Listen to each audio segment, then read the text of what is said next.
샬롬 할렐루야. 로마서 12장 3절. 내게 주신 은혜로 말미암아 너희 각 사람에게 말하노니 마땅히 생각할 그 이상의 생각을 품지 말고 오직 하나님께서 각 사람에게 나누어 주신 믿음의 분량대로 지혜롭게 생각하라. 아멘. 믿음의 분량 17번째 믿음의 4단계입니다.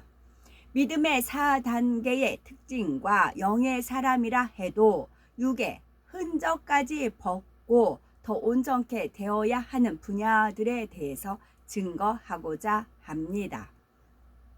첫째, 믿음의 4단계의 특징. 믿음의 4단계는 하나님을 지극히 사랑하는 단계요. 마음에 죄와 악까지 다 벗어버리고 영혼이 잘 되어서 범사에 축복받는 단계입니다.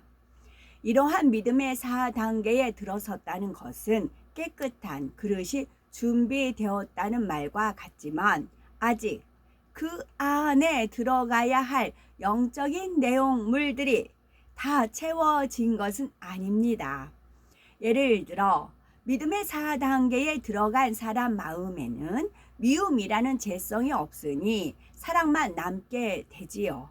하지만 얼마나 크고 깊은 사랑을 이루었는지 각 사람마다 사랑의 열매가 맺힌 정도는 다르다는 사실입니다. 미움이 없는 깨끗한 그릇 안에 사랑을 더 풍성하게 담을수록 더 온전한 영으로 변화되는 것입니다.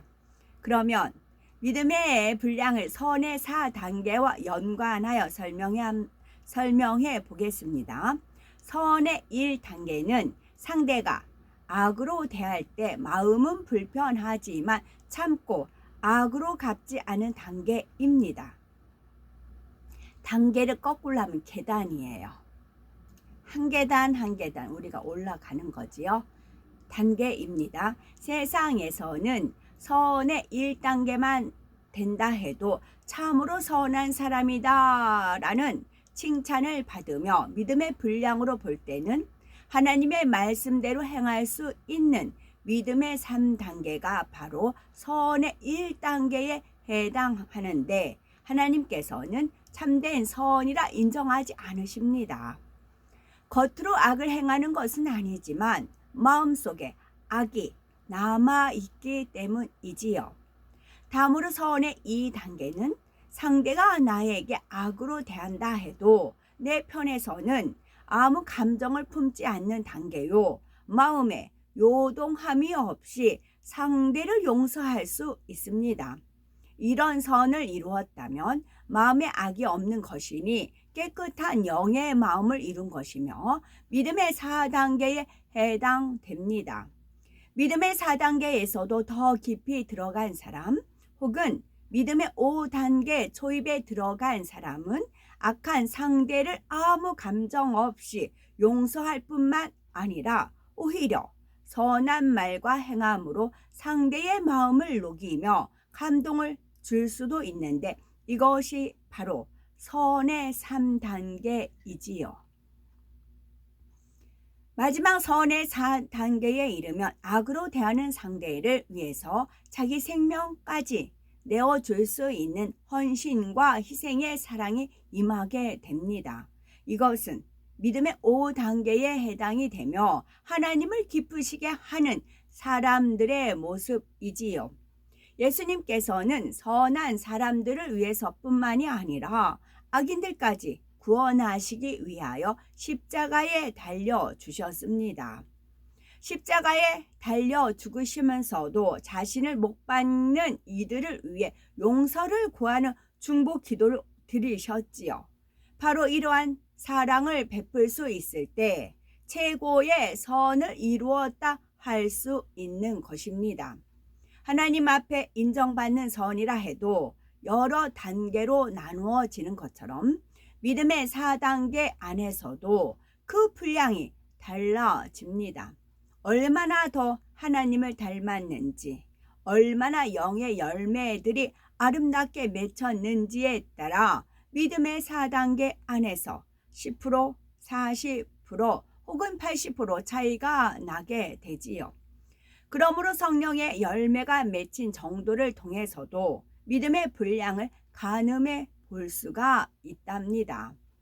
믿음의 3단계는 하나님의 말씀대로 행하면서 마음에 있는 악을 버려가는 단계이므로 악을 버린 만큼 성령의 9가지 열매가 맺히게 되는데, 온전히 맺혔다는 개념이라기보다는 단지 열매를 맺힐 수 있는 기반이 잡힌 것과 같습니다.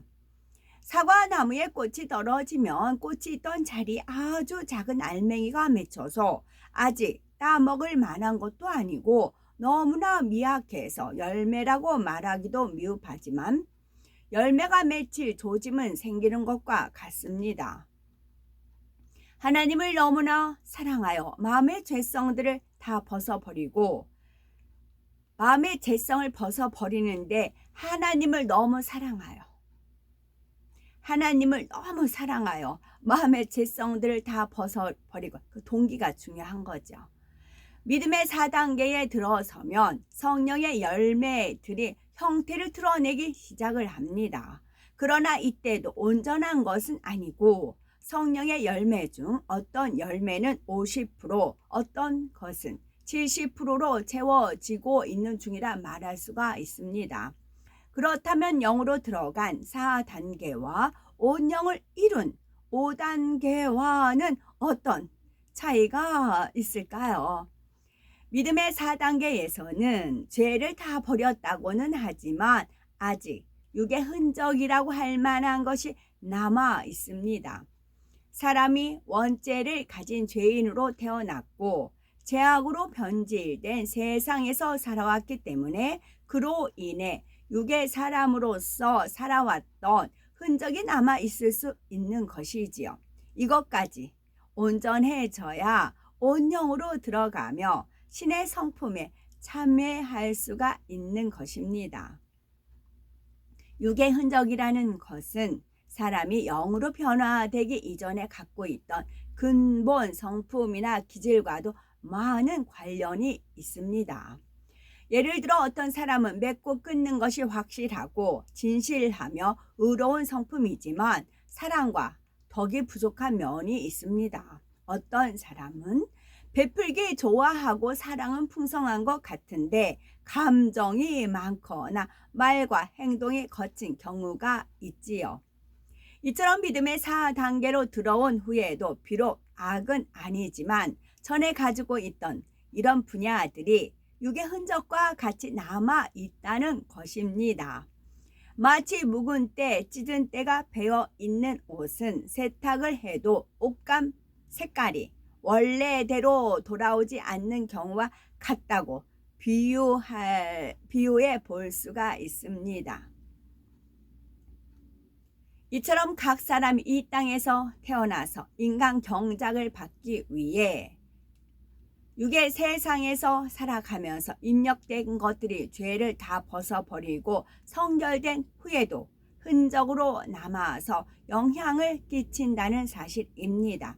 그래서 믿음의 4단계에 이르면 영은 영이로되 육의 흔적과 같은 것이 남아 있어서 진리의 열매를 온전히 맺어야 진정으로 하나님을 닮았다 말할 수 있습니다. 두 번째, 영의 사람이라 해도 육의 흔적까지 벗고 더 온전케 되어야 하는 분야들입니다. 영의 사람과 온 영의 사람의 차이를 이해하기 쉽도록 예를 들어 봅니다. 아브라함이 애굽 왕에게 아내 사라를 빼앗기는 사건이 있었지요. 아브라함이 애굽 땅에 들어가면서 생각해 보니 애굽 사람들이 자신의 아름다운 아내인 사라를 빼앗기 위해 자신에게 해를 입히려 할 수도 있을 것 같았습니다. 그래서 아내인 사라를 누이라고 말하도록 했지요. 물론 혈연 관계로 따지면 실제로 사라는 친척이었기에 누이라 말한 것이 거짓말은 아닙니다. 또한 아브라함이 비겁한 마음이었거나 하나님을 불신하여 두려움이 틈탄 것도 아니었지요. 아브라함에게는 만일의 사태가 발생하면 능히 맞서 대항할 용기도 있고 하나님의 능력으로 승리하리라는 믿음도 있었습니다. 그럼에도 불구하고 아브라함 편에서는 처음부터 문제가 발생할 소지가 생기지 않도록 나름대로 지혜롭게 대처한다는 것이 사라를 누이라 말하는 방법을 동원한 것이었습니다. 이는 비진리로 인한 육신의 생각은 아니지만 이 땅에서 경작받는 사람이기에 그러한 사람의 한계 속에서 나올 수 있는 인간적인 생각이었지요. 이런 것을 바로 육의 흔적이라 말하는 것입니다. 만일 아브라함이 온전하여 온영이었다면 이런 순간의 생각도 틈타지 않고 온전히 하나님을 의뢰하게 되지요. 그래서 하나님께서는 아브라함으로 하여금 더 온전히 하나님을 의뢰하는 사람이 될 수 있도록 연단을 허락하셨습니다. 애굽의 바로가 사라를 자기 아내로 취하고자 데려가 버린 것이지요. 이 위기의 상황에서 하나님께서 역사하셔서 바로의 집에 재앙을 내리시고 아브라함은 극적으로 아내를 되찾게 됩니다. 아브라함은 그 이전에도 하나님을 신뢰하기는 했지만 이 사건을 통해 다시 한 번 하나님의 전지전능하심을 절절하게 체험하게 되었고 하나님을 더 온전히 의지하고 신뢰할 수 있는 믿음을 갖게 되었습니다. 실제적인 예를 들어봅니다. 어떤 분이 하나님의 일을 이룸에 있어서 아래 사람들이 담당한 일까지도 일일이 지시하고 간섭을 한다고 합시다. 이분은 자기 유익을 구하는 마음이나 상대를 힘들게 하려는 마음이 아닌 오직 하나님의 뜻을 이루기 원하며 상대방도 축복받을 수 있기를 원하므로 좋은 길을 가르쳐 주는 것이었지요. 그런데 이것이 상대의 입장에서는 무거운 짐으로 느껴지거나 불편한 마음이 들 수도 있습니다. 이때 윗사람의 모습은 어찌 보면 자기 의와 틀 속에서 상대를 힘들게 하는 믿음의 3단계와 비슷하게 보일 수도 있습니다. 그러나 3단계에서 자기 의 가운데 행하는 사람은 자신이 영광받고 드러내고 싶은 마음, 판단하는 마음, 교만 속에서 상대를 무시하는 마음들이 행동의 저변에 깔려 있지만 영의 사람들은 이런 악의 마음이 없으며 어찌하든 하나님의 일을 잘 이루려는 뜨거움 속에서 그런 행동이 나오는 것뿐입니다. 그러나 이럴 때도 주님의 마음을 더 닮았다면 더 밝히 주관을 받아 온전히 화평을 쫓을 수 있습니다. 그러므로 주변에서 부딪힘이 발견될 때는 더욱더 자신을 낮추고 돌아보아야 합니다. 그러므로 주변에서 부딪힘이 발견될 때는 더욱더 자신을 낮추고 돌아봐야 합니다.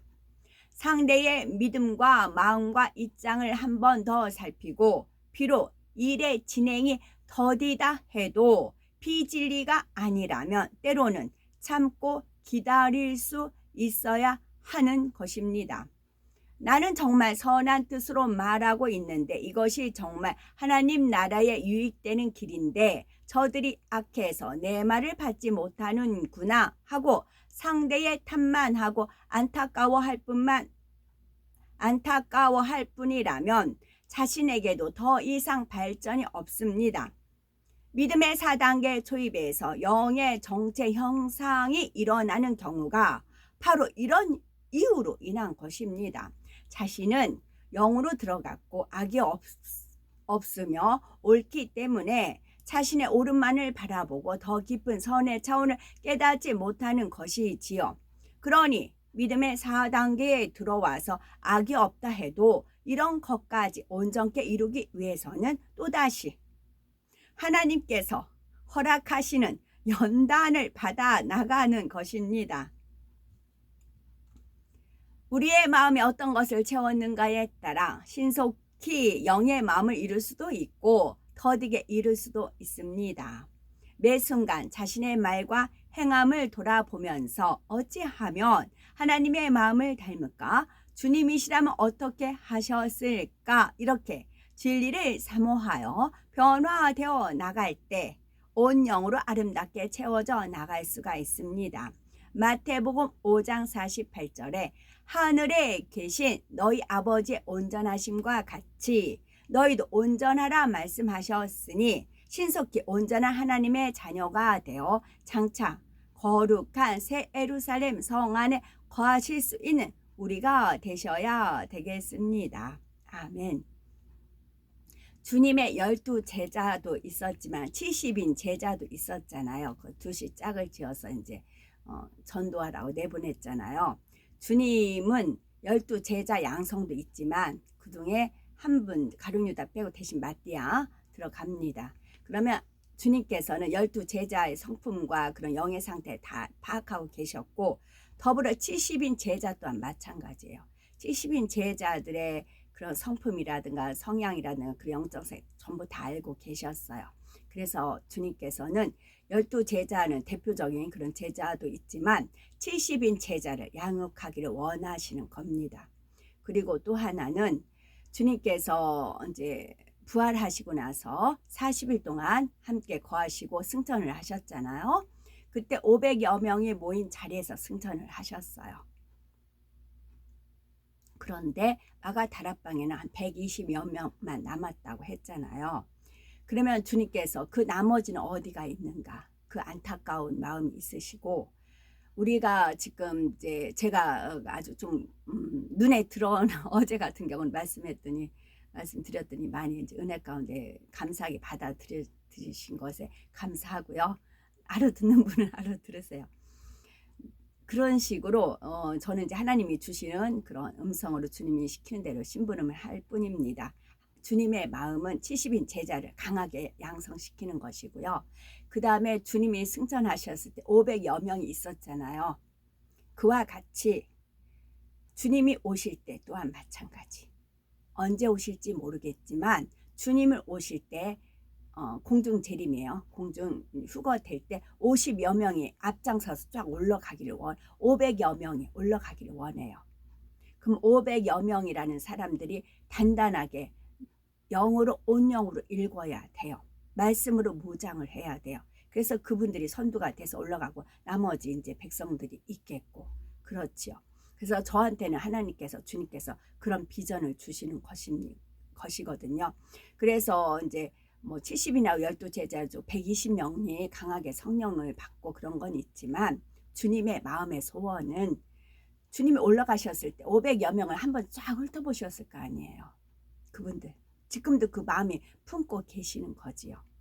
그러면 이제 주님이 승천하셨으면 우리는 주님 오시길 기다리고 있는 것이지요. 그럴 때 500여 명 그분들이 짱짱하게 영으로 온영으로 일구길 원하시답니다. 아멘.